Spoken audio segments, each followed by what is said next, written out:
Welcome to my no 6-star 4 deploy limit CC10 Risk 27 clear. This was a very hard clear to get done, but it was a ton of fun. It was streamed all live on Twitch at twitch.tv/reltats, and because this clear was so difficult, I am going to be using the Twitch VOD here. As going through the nearly hour-long clear again did not sound like something I wanted to subject myself to.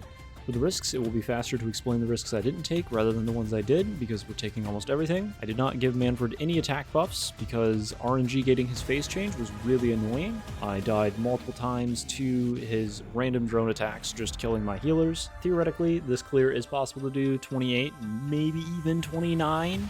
But after dying multiple times to Manfred's phase change, I just decided to do 27. The next risk we are not taking is the left side tile ban, as we need to hold down that side with one unit, and the left side tile ban makes it so that you need to use multiple units to hold down that side. We are also not going to be taking the redeploy time down, as we need to redeploy ops a lot when your squad is built around redeploying ops a lot. And finally, we are skipping one life seal, as the enemies are extremely hard to deal with, and we need to leak the second bondage caster. It comes out separated from a lot of the other enemies, which makes it really hard to justify keeping a unit down to deal with him. And the third hate drinker, who's added with the extra enemies risk, as he is really hard to kill, and there's no way for me to set up a stun lock on him like I can do for the first two the way I am clearing the level. But without further delay, let's jump right into this clear.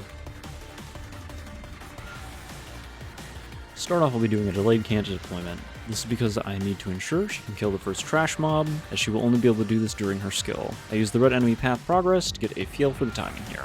I'll slam down Myrtle and Elysium at the first chance I get, and I activate them the second I can, as well as sneak in a Lupuma deployment. After activating Eli, I want to recall Kanta so I can get her down again as soon as the cannon fires. To time this correctly, I'll watch Eli's skill bar and recall Kanta shortly before the progress bar crosses his direction marker. With Kanta slot free, I'll deploy Yato to bait the cannon. Now, Myrtle is going to become 3 block because of the slugs, but I can work around this by using her skill to make her block 0. I used the cannon progress bar to time her skill. What I did was look at the end of the progress bar where there's a gap between the end of the outer trim bar and the inner progress bar. At just halfway across the gap to the end, I activate Myrtle to allow the slugs to pass her and go back into cannon range.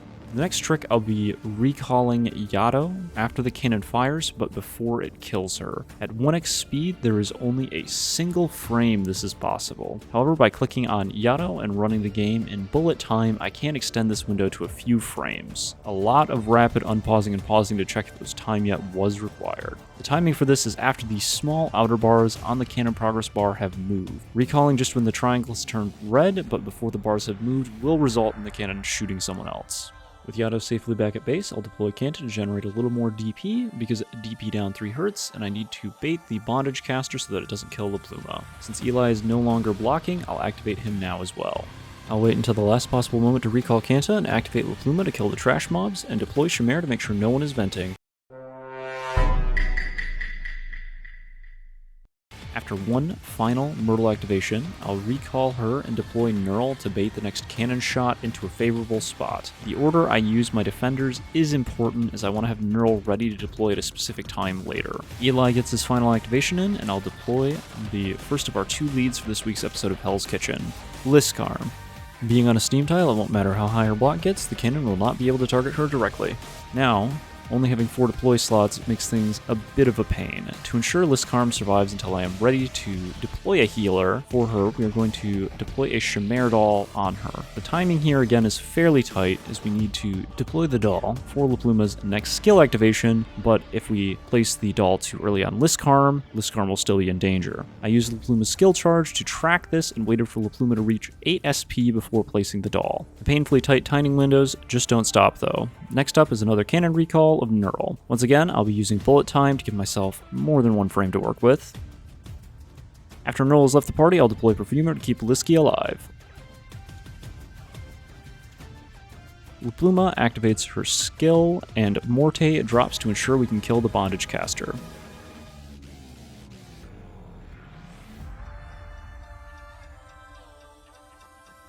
Scavenger joins us for a brief cameo to hold back some of the slugs from the steam tile. I want the next cannon shot to be directed at La Pluma, and I need to ensure that these slugs are blocked before they do their loop, as I'll need that time later on.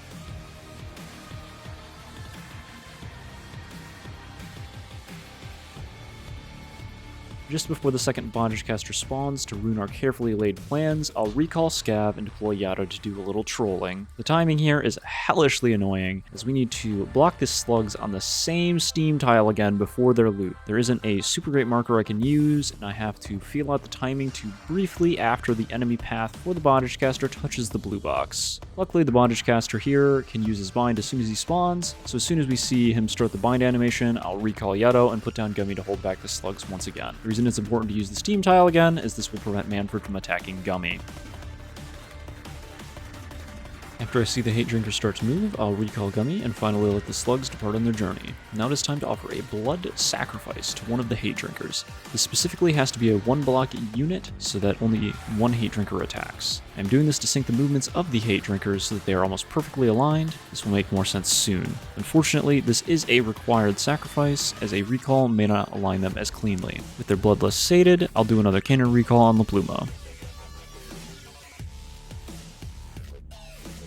Now our second lead character finally makes her appearance. Bibeak joins Liskarm, and Liskarm enables a rapid charging on her Bibeak. I'll sandbag Knurl until the last possible moment. I do this because I actually want Manfred to walk into Bibeak's range so that she can charge by hitting him. The reason I wanted Knurl now is that she will buff Perfumer's healing, and this is the point where, depending on how things align, we might have to take some hits from Manfred while he walks, and we absolutely must stun lock the hate drinkers, as they can both one-shot every unit in my roster. Now begins the most annoying chapter of this clear. Bibeak needs to cancel Manfred attacks so that he cannot get enough attack speed stacks that he won't move forward, but she also needs to allow him to move long enough to actually move forward so that he will get into her normal attack range. Something the eagle-eyed among us may have noticed, Bibeak is dealing damage to 2 of the enemies on Liskarm, despite the fact that none of them should be split-boxed. This is a weird behavior I have to assume is related to the game's shit hitboxes. This is something you'll never be able to predict 100% if it will happen beforehand, though it seems more common on corners and enemy pathing. However, if you find somewhere that it does happen, it will always happen with those enemies and those units in that spot. This is massively lucky, as it will provide Bibeak with 2 stacks of her talent, which will provide her with 12 ASPD and 4% attack. This might not sound like much, but this is actually massive, as it allows Bibeak to safely get an extra normal attack on Manfred each rotation. Now, thanks to our blood sacrifice earlier, the hate drinkers will reach Knurl almost perfectly in unison and will begin the true stun lock on them and Manfred. This is more than a bit stressful, as the stun lock is only technically infinite. Bibeak does have a brief moment of SP lockout when her skill is activated, so any slugs that hit Liskarm during this time won't provide any SP to Bibeak. The timing here is so tight, this normally inconsequential couple of frames of SP lockout ends up feeling like years. Bibeak manages to kill all the hate drinkers and some slugs for more stacks of her talent, giving her another 20 ASPD and 8% attack. This took a little over 7 minutes of real-world time. After this, I miss a cannon recall. Luckily, since I haven't missed any before now, this doesn't kill the run, as I have banked up a safety net of DP at this point. Just to be sure though, I sent out Canna to sneak in a little DP gen before the next cannon shot.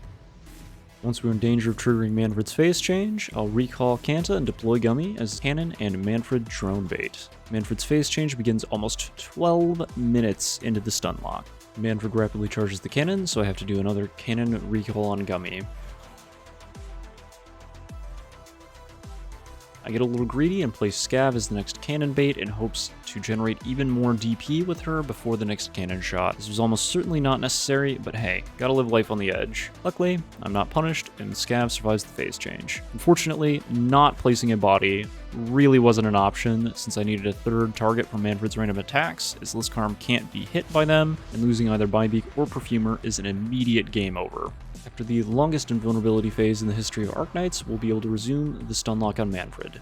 Manfred feels like he hits very hard in phase 2 with the current risks, and begins an attack at the exact same time as he can be hit again. I use Bibeak starting an attack animation as my flag to start stun locking again. Now things get even more interesting with the next set of enemy spawns. Liskarm blocks one of the slugs, but has now reached the hard limit of 9 blocked enemies, and she will let the second through to Bibeak. While I can still maintain the stun lock no problem, a lapse in timing is now even more dangerous than it already was. I decided to replace Scav with Neural, as I'm not sure if Scav can survive any hits from the big slugs at these risk levels, and the cannon going anywhere other than where I want it will be an instant wipe. Neural gets recalled out of the way of the cannon, and I send out Kanta to chip a little damage into Manfred while his dodge aura is gone and before we need to deal with the left side. Once the slugs move up, I'll squeeze a Kanta recall and the Pluma deploy in between Bibeak activations. Now, something magical happens. 4 Artificers spawn and speed up the cannon charge speed. This is legitimately a godsend, as it ensures the cannon can kill the slugs on the left before the Hate Drinker can kill La Pluma. La Pluma joins the Avoided Multiple Cannon Shots club, and I deploy Gummy. I'll be deploying her a tile below the normal stunlock tile, as the Artificers don't really hit that hard, but in the event things get weird, I want them to still have the loop in their path. This wasn't really needed, but I'm almost 35 minutes into this clear, and there's no way I'm taking that risk. After 26 long, real-life minutes of stunlocking Manfred, he's dead. A reminder that Bibeak only stuns for 1.8 seconds per skill activation. But now I'm almost in the clear. With this next section, it's a lot easier, but it's still possible to lose here, as I very painfully found out in one of my earlier runs. Lucky for us, the big slug is giving Bibeak extra block, so we don't actually have to change anything in this setup, but the big slug can still kill her here if I'm not careful, and we need to kill the Artificers so they are reborn before the next cannon shot. Luckily, this isn't hard, just the punishment for messing up is losing the run. Smile? After the cannon wipes the right side, we've basically finished, and just have to wait for cleanup, deploy some ops, to speed things along, but it's basically over now. After a harrowing 47-minute long clear, it's finally over. Risk 27 4P relay has been cleared. This took over 20 hours of attempts to craft and execute, and along the way, we laughed, we cried, we had some close runs, some not so close runs. But in the end, the power of friendship prevailed. Or something like that. If you want to catch me molding live, you can watch me at twitch.tv/reltats. If you enjoyed the video, don't forget to like and subscribe. Maybe leave a comment if you're feeling inclined to.